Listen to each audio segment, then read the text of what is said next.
Hey everybody, welcome to Get to Know Your Wedding Pro. My name is Reed with Best Made Videos. We are a wedding videography company based out of West Seattle, Washington. And today I'm joined by a true double threat, Candi Block of Thrifty Events and Yeti Yard Games. So thank you so much for coming by. Why don't you say hi and tell us a little bit about who you are? Yeah, hello. Thank you so much for having me on the podcast. I'm really excited to be here. So we actually own two wedding industry businesses. So I started Thrifty Events in 2015, and we primarily focus on wedding day of coordination and wedding planning. And then in July of 2017, we launched Yeti Yard Games, and we provide all sorts of yard game rentals for weddings and other private events. So it's super fun. Yeah, because if running your own small business wasn't hard enough, let's add a second one onto that. A whole second one there, yeah. But it sounds like, and I was doing a little reading on your website, it sounds like hopefully you have a good support staff and you have a husband that's helping out. Yeah, I do. Yeah. So my husband is definitely my right-hand man. He actually builds all of the yard games. So he's really hands-on with that business. And then this summer I have an assistant that helps me with wedding day of coordination. So I also kind of have a team there as well. Yeah, I've mentioned before on the podcast, my wife's a teacher and, works, and it's all I can do to get her to, come for 4 hours for a wedding show.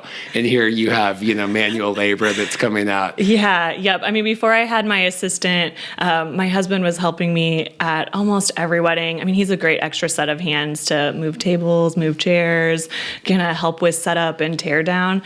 So I think he's pretty excited that I have an assistant to handle that this year. Yeah, he can go. And what does he do? Yeah, so he's a project manager for Shin Mechanical. So he does a lot of mechanical contract type of work and construction. So yeah, he also has a full day job as well. So yeah. Cool. So let's start off here with Thrifty Events, since that was where, kind of the start, and we'll go from there. Tell me a little bit about, I was reading on the site about how you guys were planning. I think it was you and your younger sister were planning your older sister's wedding. How many years ago was that? And walk me through that. Yeah. So my oldest sister got married in 2012. And so kind of during that process, so my family's all from Indiana. And so at that time, when she was engaged, I was still in Indiana in college and then had moved out here to Seattle. So during her wedding planning process, I was here, but I was helping with the bridal shower, and bachelorette party, things like that. But it was all from a distance. So I was really relying on my younger sister to help me. And I thought that we were both enjoying that process and keeping track of details. And it really wasn't until a few years later when my older sister and her husband were having their first child and we started planning their baby shower that my younger sister is like, I don't want to do this. And I'm like, wait, you're my local person. You're there. And she was just like, yeah, I don't really like this at all. I don't she just didn't enjoy tracking the RSVPs and budget and coming up with decorations or anything.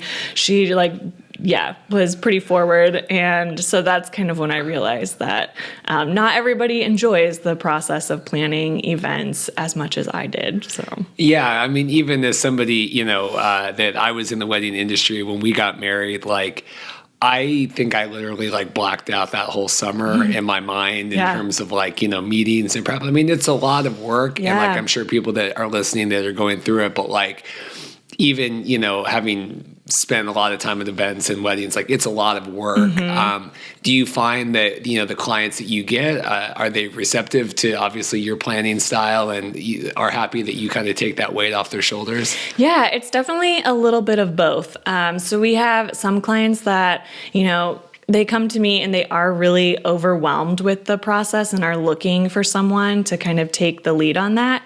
And I think especially for day of coordination, that's by far our most popular package. And I think it's because people enjoy planning. They really enjoy picking out their vendors. But then once you have everybody booked, there are still a lot of details that need to fall into place and need to be tracked and managed. And so that's really where the overwhelm starts to kick in. Yeah, because I think a lot of people will think, my mom will do it, or we have Aunt Susie will do it. And, I mean, talk about how that generally might fall apart or might not always work out. Yeah. So I think, so I'll kind of even give our own wedding as an example. So my husband and I got married in 2016 after, we had started the business, and we really wanted a coordinator on our own wedding day just because we knew how much work that was going to be. And one thing that Eli said was that he did not want to be setting up tables and chairs on his own wedding day. And so there's just a lot of pieces that I think couples don't realize have to happen behind the scenes to make for a really smooth wedding day. And then it's also really time consuming. So often we're setting up from the moment we have access to the venue all the way up through maybe like 30 minutes before the ceremony. And if you're trying to assign that task to, parents or your wedding party members, they don't have as much time because they have to get their hair and makeup done. They have to change. They have to start taking photos. And so it really is a lot when you try to assign all of that to family. So you guys got married in 2016? Yes. When did you start Thrifty Events? I started it in 2015, around like March of 2015. So what were you doing before kind of making that leap into that? Yeah, so I was actually working full-time at the University of Washington. I was working in the Office of Admissions for undergraduate students. And there I was actually planning a lot of on-campus events for them. So we did counselor fly-ins where we actually brought high school counselors in from around the country, and we would host them on campus and in the Seattle area. So almost like a conference style event. I would plan a lot of incoming student preview days and campus tours and things like that. So even when I was working full time as a day job, it was still in the events industry. So then in terms of that transition, was that really scary, or did you feel confident in that, or what was that whole transition process like? Yeah. So I know, I've talked to a lot of other people in the wedding industry or any small business owners, and it's different for everybody. I think I was really, calculated about it. So I actually worked full time for almost a year running Thrifty events, and then moved to a part-time position on campus in the visitor center, which has freed up a lot more time for me to kind of dedicate towards my business. And I was in that position for almost a year, and then I jumped into full time with Thrifty events. So it was a really slow process. It is a leap still, but for me, it felt more like I was just taking steps to get there and kind of consistently growing my business throughout. I don't think I would have had the courage to just like up and quit my day job without knowing that I had like clients and a well-established business. No, but I think that that's a good point. I do think that and I even hear, people like get an idea or, maybe they're unhappy and they think and that was my own case. I was really unhappy at my job for 3.5 years before I even figured out what I wanted to do. And then it was still another year of kind of doing. So, it is a process. And I think that doing that calculated like you did is probably the best way to go. Yeah. So when was the final kind of full leap that you made? Yeah. So it was, probably around like February of 2017. So just last year. So I've been full time with Thrifty events for a year now. And talk about, the sense of not relief, but like flexibility maybe that you have, and talk about kind of that, how your work process has maybe changed since then. Yeah. It's changed a lot. And I just remember even when I was working part-time at the University of Washington, there's always that thought in your mind of like, I could be doing so much more if I could just dedicate like all of my day to my business. And then, making that transition, I suddenly really learned that without all of that structure there and without, having to sit down for very limited hours and get as much done as possible, that I really wasn't as productive as I thought I would be. And so it's actually been a huge learning curve of just how to manage my schedule working from home. And working from home is amazing, but there are definitely struggles to that too if you don't have some kind of structure set up on your own. So, yeah, that's definitely an overlooked, that you really do have to be a self-starter. starter and somebody that, you could, Dorothy gets up at 6 a.m. and I could sleep till noon if I wanted to, Right. but you really do have to. But, I think that speaks to kind of then your work ethic in terms of like everything, right? And clients and all that. Yeah.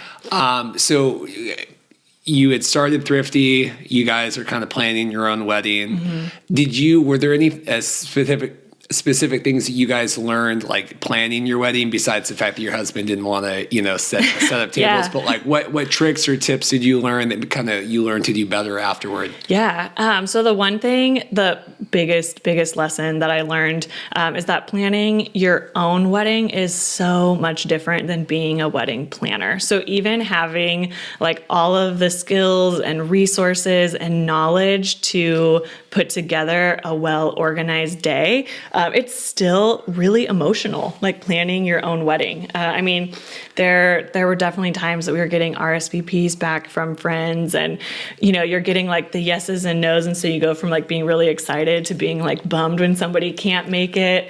At one point in time, we had a friend officiate for us and he wasn't sure if he would be able to fly in for our wedding because of like work complications. And so, there's just a lot of like wrenches that still get thrown into the mix.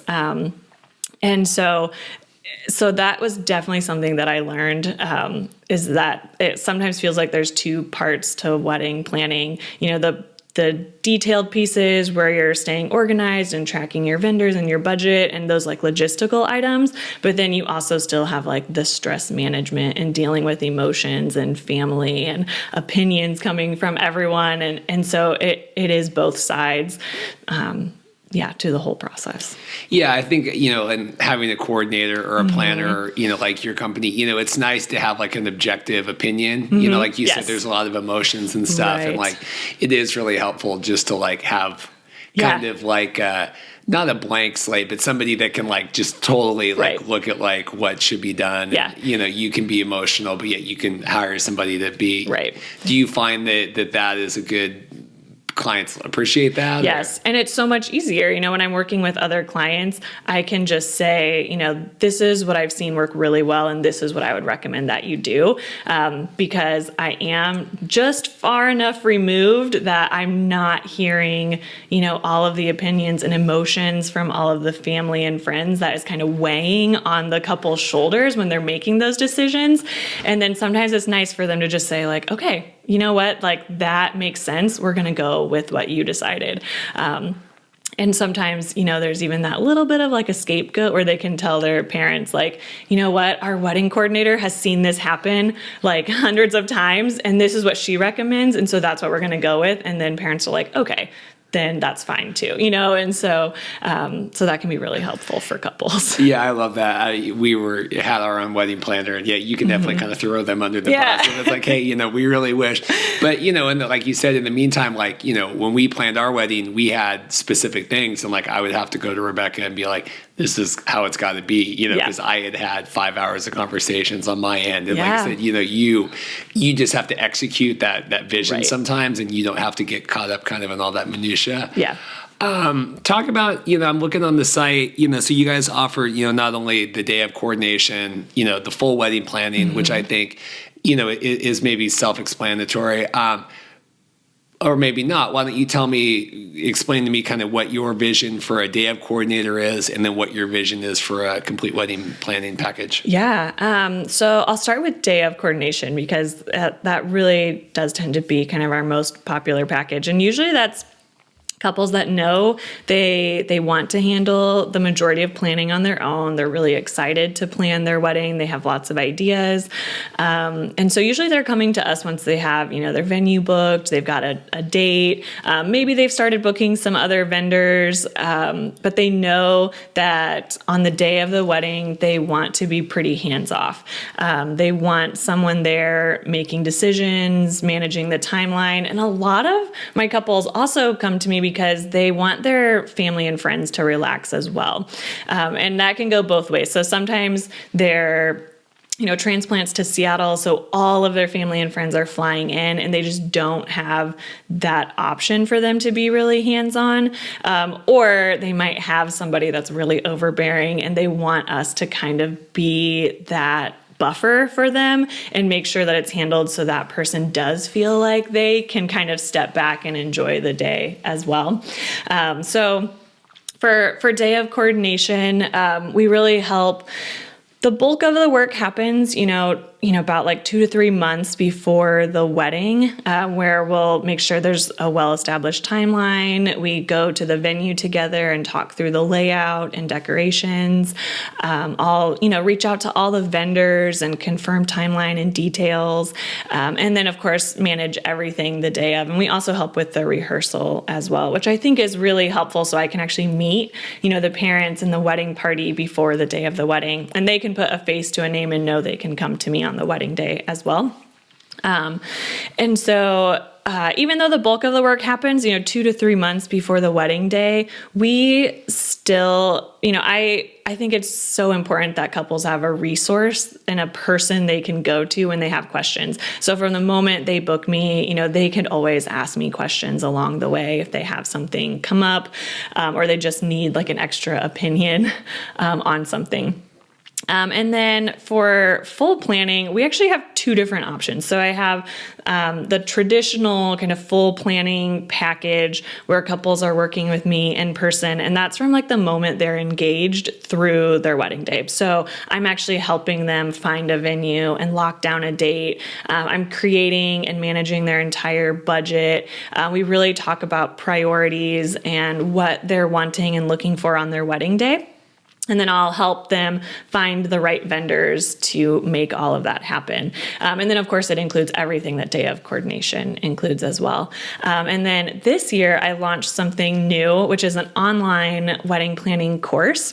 And it provides kind of all of that same guidance that I would give to my couples that book me for full wedding planning, but it's all online. So it's great for kind of the DIY couple or maybe anyone that doesn't have the budget for a full wedding planner, but they still want to know what steps they should be taking kind of throughout the whole process.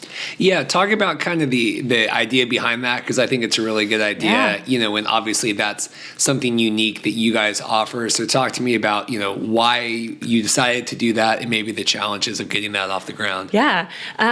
So one of the biggest reasons I thought to create the course was just because I was taking other courses from other people about how to manage Instagram. And I was doing a lot of the online courses when it came to like running a business. So they were all kind of like marketing based or business based.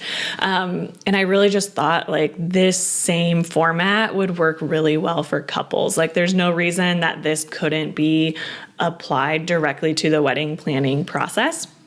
And so it was really kind of during the off season last year in the fall that I just sat down and kind of wrote out the entire outline for it, which once I got going, that it almost just like flowed out of me so easily just because it's the work that I'd been doing with so many couples. And then, the hardest part was actually like sitting down and filming it because that is not my background, but learning how to like film and edit and actually get all of it posted was kind of the most challenging part. So you've done all that yourself? Yes. Well, that's a tremendous feat. Thank you.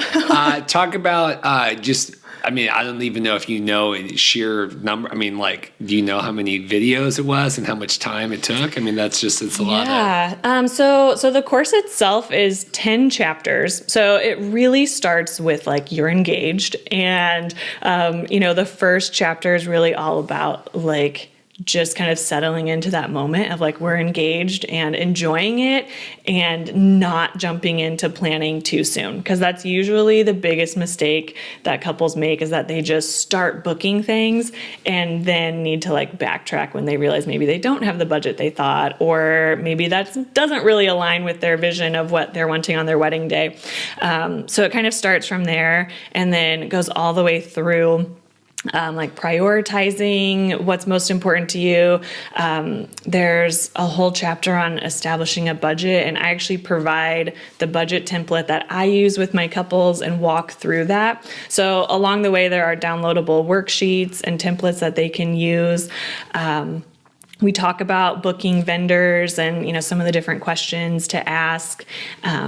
And then the latter portion of the course does kind of talk about how to create a timeline and keep track of those details. And then the very last chapter goes over coordination and really talks through what the wedding day looks like from the perspective of you as the couple versus the coordinator. So I really do try to make sure couples are clear if they decide not to hire a coordinator, what the day is going to look like for their family and friends and what kind of tasks they're going to need. And that way, hopefully they can make that decision then, now that they've planned their whole wedding, okay, do we need a coordinator or do we want to choose to DIY this?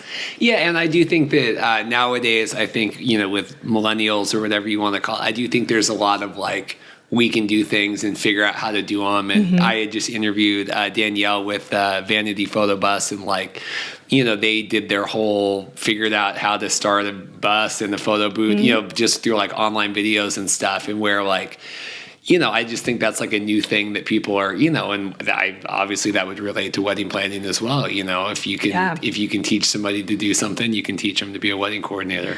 Right. And I think that's kind of always been even my own personality.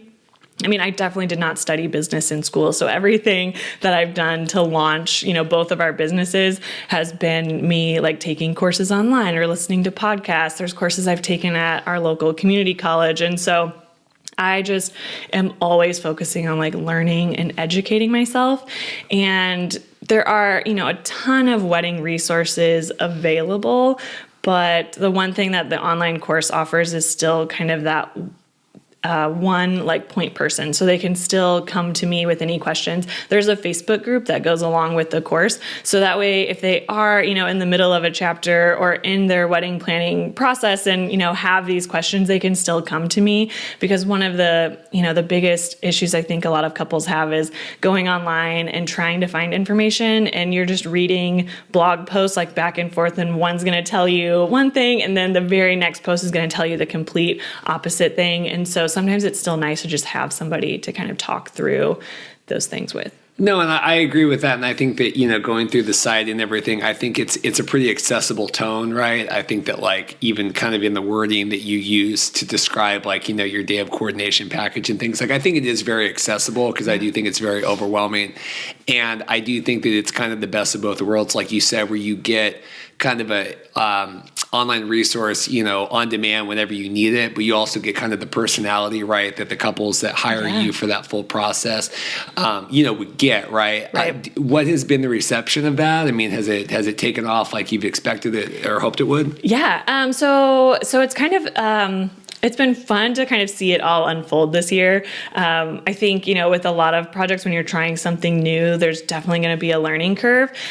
So we actually did a lot of the wedding shows this winter. And I think there was a little bit of confusion just with couples that are I've never heard of this before. What is this really? And so that's kind of been new for me, just to kind of explain what this is, because there's really not a lot of online courses for wedding planning, or if there are, they're teaching people how to actually become a wedding coordinator, not necessarily geared for the couple themselves to plan their own wedding. So that's been really interesting, just to get feedback from individuals. I've also had a lot of feedback where people are kind of in the middle of the wedding planning process. And so I think probably the next course, 2.0, that version, might actually split the course. So kind of the first section where you're starting from the very beginning, but maybe have a second course that can kind of start where couples might be at after they have their venue booked already, they have their date, they have quite a few vendors, and they kind of want to focus on those latter pieces. Yeah, and I think it's a good price point. I think it's a good introduction, like you said, and obviously there's going to be a learning curve involved with any sort of new idea. Yeah. But I think that the fact of having the new idea, right, is a success in and of itself. And then like you said, so it comes with a Facebook group. Mm-hmm. I mean, I assume that's beneficial, right, for people to talk. Yeah, definitely. Yep, they can ask questions there, so that's been super fun. So we have a handful of students enrolled in the course, and yeah, we've had great feedback so far once students are in there. It's kind of fun. One of my students in the course has booked me for their wedding in August, and so it's kind of been cool as a coordinator to see her like share documents with me, and I'm like, oh, these are like all of my documents, like my templates, and so it's really easy for me to kind of just like jump right into where they're at in planning, because they've kind of followed all of the steps that I've laid out as if I were planning with them as like a full planning client. What are maybe some common mistakes you see couples make early on, or maybe, some things that you've come in and kind of helped them that they maybe could do better, that maybe somebody that's listening could kind of learn from? Yeah. I think, one of the things that I mentioned where, couples get engaged and they're really excited to start planning and they really just kind of immediately jump into it. And I think the first thing, everybody does is just start looking at venues right away, without really having any kind of understanding of how much venues vary, just in what they include, what their capacities are going to look like, what their price points are, how choosing a venue location can drastically impact, the logistics of your wedding day. And so I think oftentimes couples, find their venue and they get that booked, and that's usually a pretty big piece of the budget too. And then maybe they run into problems with like, oh, it's not quite the capacity we needed, or maybe we spent too much of our budget on that, or they didn't realize that it didn't include something that now they have to rent. And so there's a whole chapter in our course that just talks about venues and things to consider, and like a worksheet that couples can bring with them to site visits to kind of compare the different items that are included at all of the venues. And so I think that's a huge piece to understand, because there are venues that, definitely cost a little bit more, but they might include a lot of the items that it's going to save you some money down the road, versus booking a venue that's maybe like the state or city parks where they are less expensive, but couples may not realize that means they have to bring in everything on their own, which can cost a lot more down the road. So, yeah, I think, and we talk with a lot of couples at the wedding shows and stuff too. And, at least and maybe you can either echo this or disagree, but I think the biggest thing that I've seen recently is where couples pick a date and they don't have anything else. And so, we'll be talking, oh, hey, congrats, the couples will come by the wedding show and like, oh, when you get married, like, oh, September 1st. It's like, oh, where you get married at? Well, we don't have a venue yet. Yeah.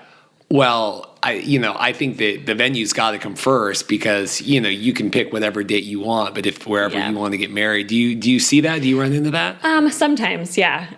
And that's where, if a couple is really firm on the date that they want, then they have to be flexible in the venue options that they have.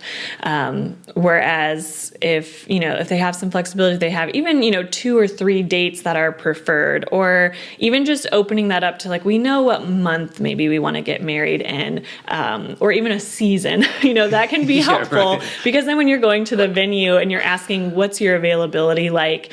You're kind of giving that venue some options, a few different dates. And then usually that's the best way to find a good location. Yeah. I think, like when we had gotten engaged, it was like, I think we made a list of like, what things can the person only do on the one day, right? Yeah. So like, your venue can only be on, it's got to be on your date, your photographer's got to be available, and then there's other things like if you're renting like linens or a florist or whatever, right? I mean, do you help kind of break that down in categories of like, these things, be able to, accommodate? Yeah, definitely. And right along those lines, I think one of the things that a lot of couples don't understand, and I think most people don't until you're actually in the wedding industry out here in Seattle, is that it is very, very seasonal. And especially in Seattle, we have such a short peak season. That's really from like July to August, with a little bit of a shoulder into like June and September. And so it's really important that couples understand when they get engaged, to just say like, oh, I want to get married September 1st of this year, is going to be much, much harder to find a venue than if they had picked September 1st of 2019 or things like that. So just finding, the right amount of time that they need to plan and understanding the seasonality of that. I also try to do, a little bit more education with my clients of understanding like when the best times to do tastings will be, and when, vendors are going to have a lot of availability to sit down and do consultations, and, be able to get back to them right away, because it is a slower season versus, if you're sending your vendors an email on a weekend in August, you're probably not going to get a response until the weekday, and just making sure they understand just how much that seasonality affects the work that wedding vendors do. So I want to talk a little bit about, besides the online course that you provide, a lot of the other resources that you have available on your site. So I was perusing through some of the blogs or the vlogs, I guess, earlier today, and blogs. And then now was just kind of browsing here while we were chatting about this DIY challenge and these different challenges on there.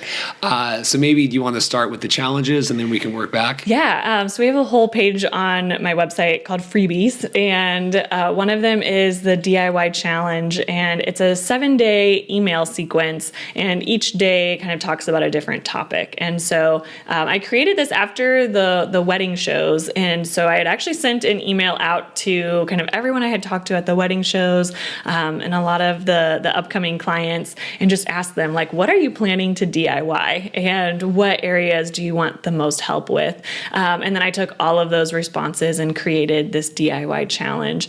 And so it ended up being 7 days just because the responses were so overwhelming with like what people were wanting information on.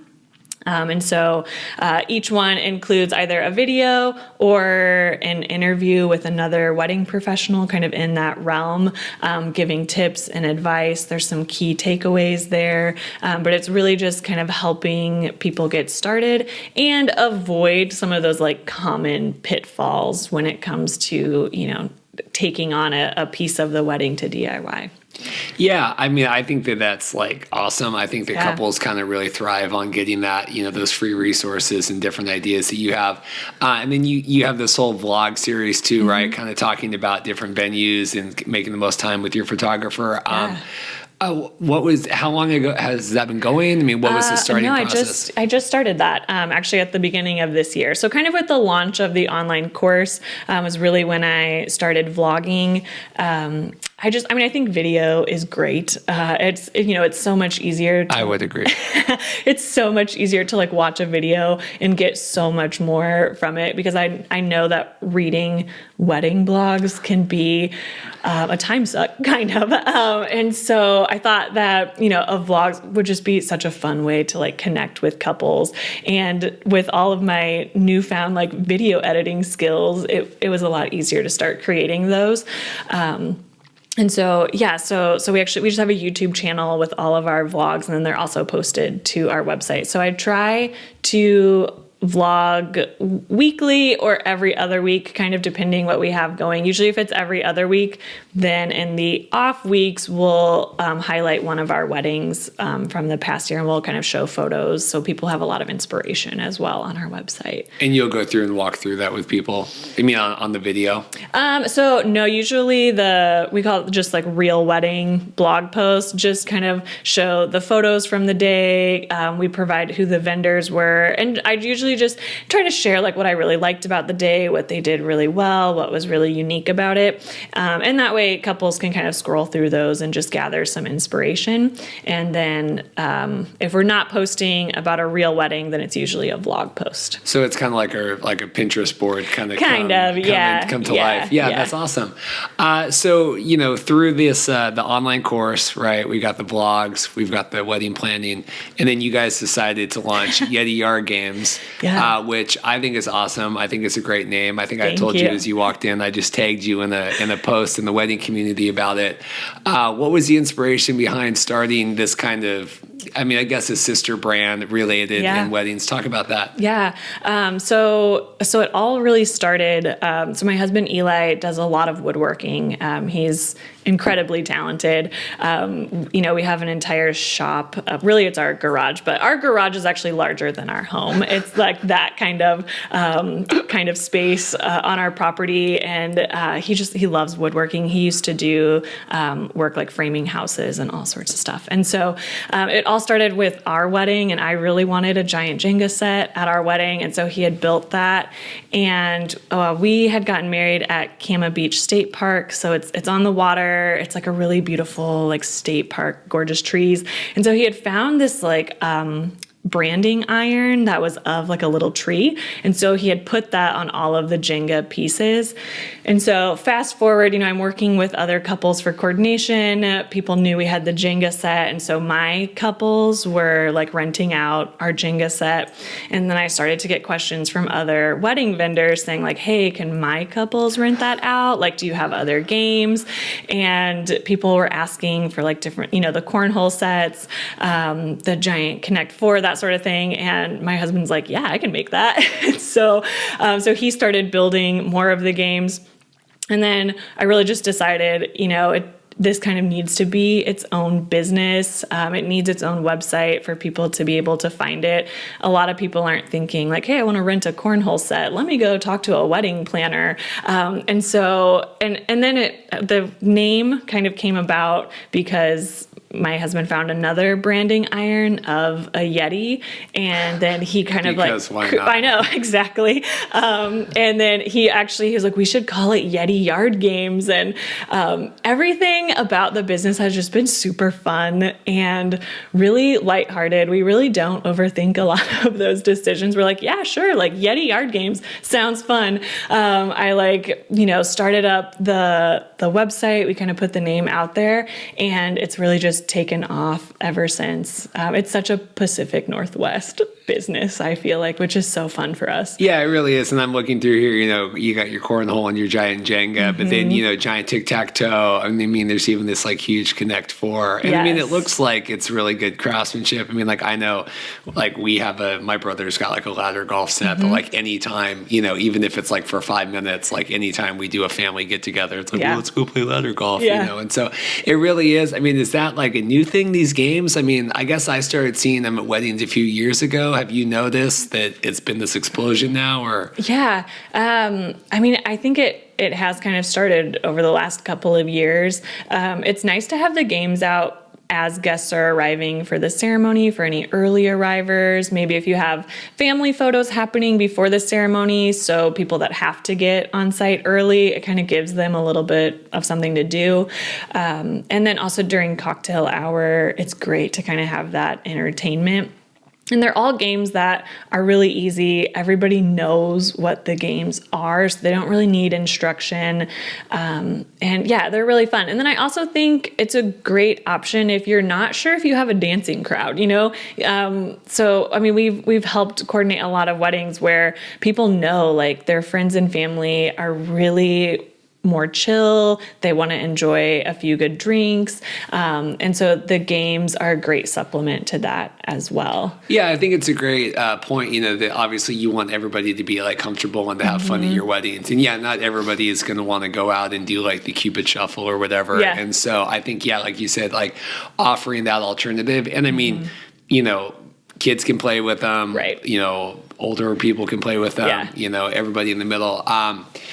I think we were talking off air before too about how I see some of these kind of DIY every once in a while, like, when we go film weddings and we'll see like, people get like Jenga, but they'll just like get like 2x4s at the store. I don't really know how like woodworking works. But there's nothing more frustrating than like going to a wedding and having the things like be janky or not work, right. And I think people think like, oh, well, we'll just whatever. Well, that was a waste of, 4 hours of your time if it doesn't actually work or people don't enjoy it. Talk about kind of the quality and making sure it's all kind of high caliber stuff. Yeah.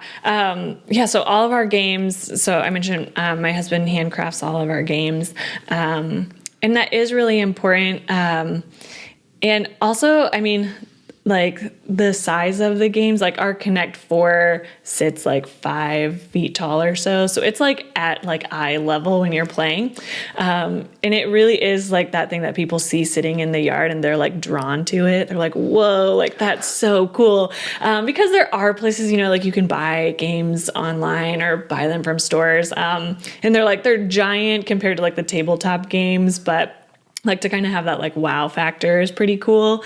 And then, I mean, we've coordinated weddings too, or we've seen events where people have like the ladder golf that's out of like PVC pipe, but you like toss like one of the golf balls at it and then it like breaks or like tips over. And so like, it is important that the games like can be played and they're like sturdy. And I mean, that's important.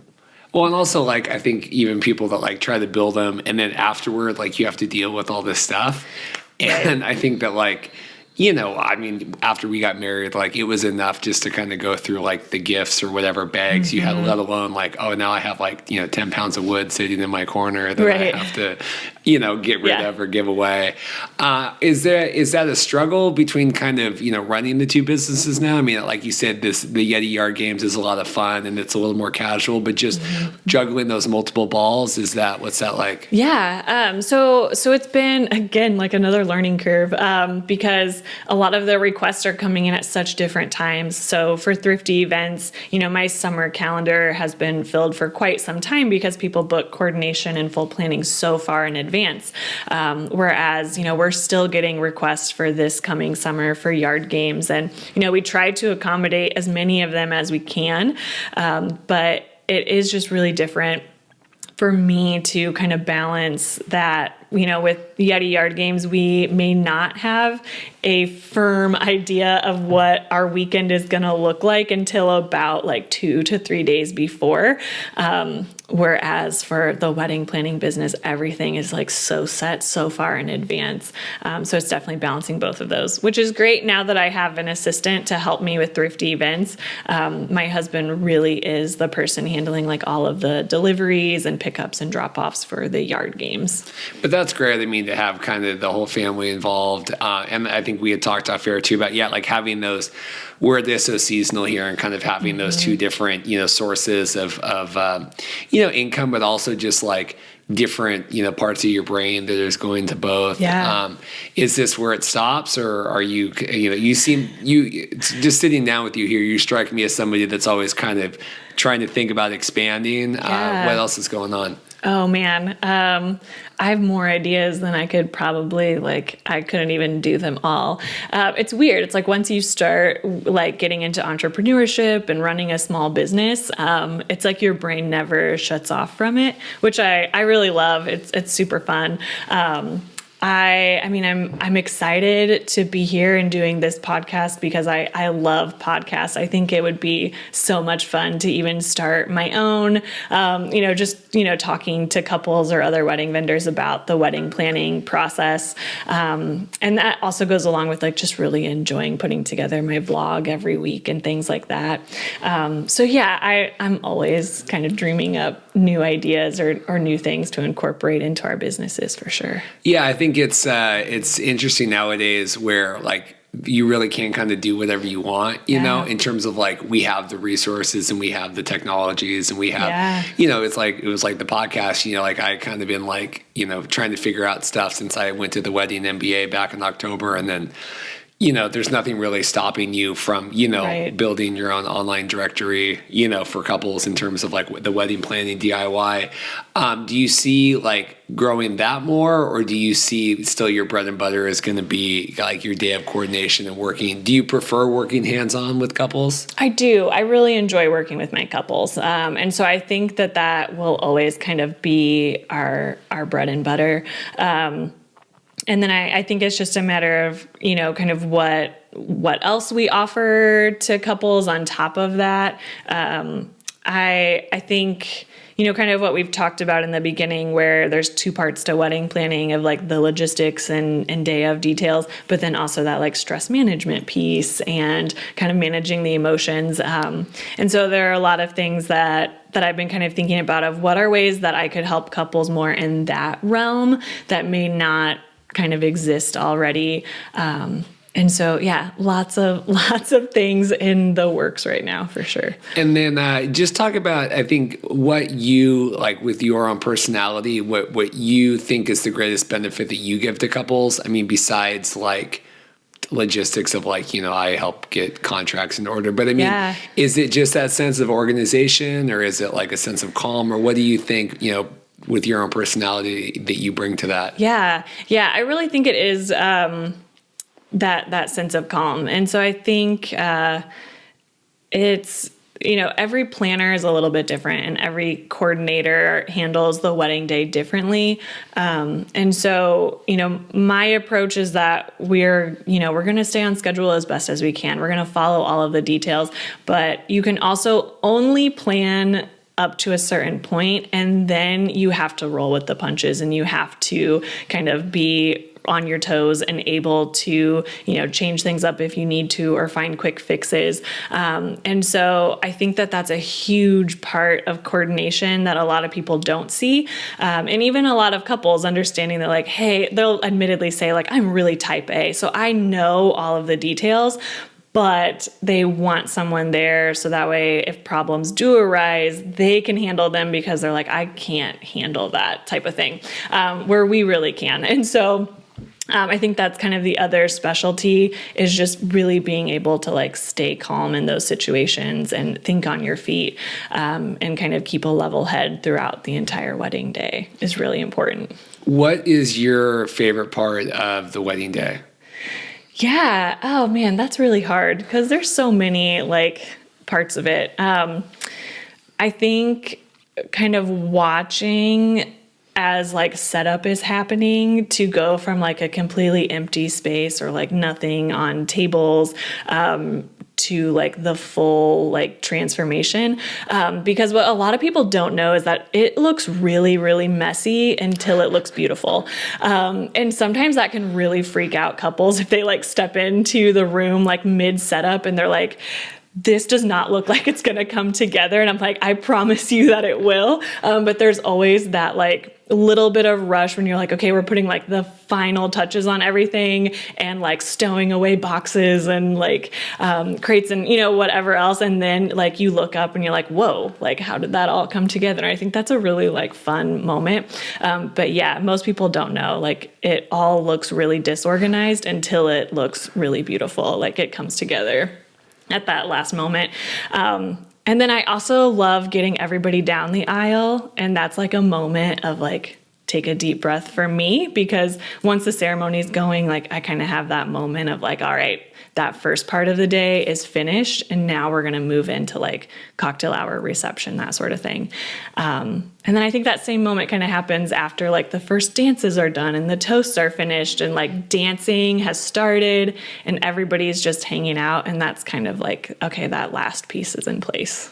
Yeah, I think it's cool. Something that we've not all the time, but I've seen recently is doing that like, and it is kind of weird in concept to put like that reception room reveal to the couples if the timeline allows it. Where like, because people don't think about that you spend all this time and energy and money on the tables and chairs and lights and the room and the venue and you getting coordinated and styling everything, and then it's like, if the guests all come in and everything's, obviously you want to do that grand entrance and kind of see everybody like hooting and hollering, but it is kind of cool to like see everything like as you envision it. I mean, do you try to do that, or have you noticed that that's more of a thing now? Yeah.